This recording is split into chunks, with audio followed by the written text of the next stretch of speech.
The US government isn't going to come through. They never come through. An emotional Roy Edsity uttered these words in response to the extremely damaging and entirely preventable wastewater spill caused by the Environmental Protection Agency on August 5th. As members of the EPA attempted to clean up a Colorado gold mine, disaster struck.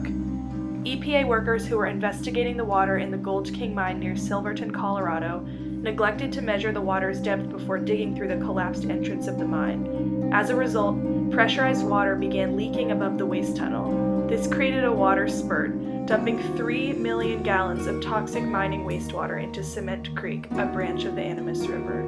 This uncontrolled release of water eroded the waste rock pile. Within a week, the EPA spill had reached as far as New Mexico and Utah, turning the naturally clear water into a toxic stream of orange sludge, laden with arsenic, lead, beryllium, cadmium, and other dangerous chemicals. The San Juan River flows for 215 miles through Navajo land, which makes this community the most impacted. Roy, a member of the Navajo Nation, lives and farms on the banks of the San Juan River. His crops have been ruined as a result of the spill and his horses deprived of drinking water. And Roy is just one of the thousands who have been affected. What has the EPA done to help? In an attempt to treat the water, the EPA has set up temporary water treatment holding facilities close to the Gold King mine, which slow the flow of water and allow for the adjustment of its pH. Using lime and sodium hydroxide solution, this decreases the acidity of the water and is intended to facilitate sedimentation of the metals. Yet, the EPA's efforts have not been enough. Though the spill happened months ago, the river and surrounding valley remain unsafe and infertile. Though the EPA claims that the levels of metals in the water have returned to normal as of September 2nd, there are major factors that they have failed to consider. Their data focuses on surface water and suspended sediments, ignoring the accumulation of chemicals that may have taken hold in sediment at the bottom of the river. Common occurrences like high rainfall or runoff disrupt this sediment. Experts say that events like these will inevitably remobilize toxins in the river for years to come. The metals in the sediment are scientifically proven to be toxic and affect fish, agriculture, and the drinking water of the surrounding communities. Arsenic, cadmium, and beryllium are all known human carcinogens. Lead in drinking water causes delays in children's mental and physical development, and in adults it causes kidney problems and high blood pressure. The EPA's methods of cleanup are not entirely effective, and the organization has brushed off community members who demand answers. What can we do about this?